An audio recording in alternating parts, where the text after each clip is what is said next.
Vadazbor ile akvilegi adlanır bu. Güzel gül. Bunlar ise alisyumlardır. Alisyum. Bağda bal isi gəlir. Yeriyirsən bu bal isi. Arılar da bunu çok sever. Özünün de iyisi istəyirsən, elə bil ki, təzə şanı balı istəyirsən. Bu da bizim hoşumuza gəlməyən eşya arıları. Sarı arı deyirlər. Os, asa. Bu dişləyəndə o birisi arılar kimi, balarsı kimi özləri ölmür. Balarsı dişləyəndə adamı ölürlər, bu ise yox. Bu sancır, güclü sancır.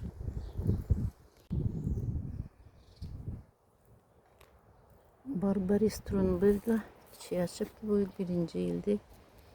Bu arı, bu eşeği arısı çiçeğin üzerinde. Piyonlarım istiyor çiçeği arısı. Geçip balaca balaca alçalar. Kırmızı alçalar.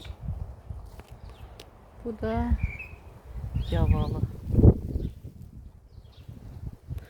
Yine cavalı. Bunlar Mersin. Azerbaycanca bilmirəm. Türkçe Mersin. Rusça Golubika. Çok güzel gile meyvədir. Bizimkiler hala bunu az tanıyırlar. Yani Azerbaycan'da bunu hala tanıyan azdı. Çok güzel gile meyvədir. Çok xeyirli gile meyvədir. Dipçəkdə yetiştirmək olur. Çiçək açıb. Bu ise anisvay nane. Anisvay. Yani nanenin varigatlı forması. Kırmızı smarudina. Bak bu ise kırmızı smarudina çok iyi.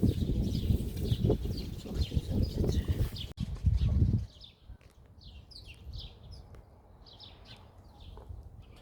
Bu brüsselskaya kapustadır.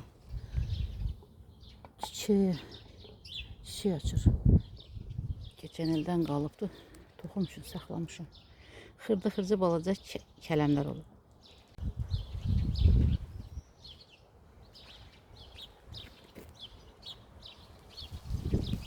Baxır ki, 1. eşultsi.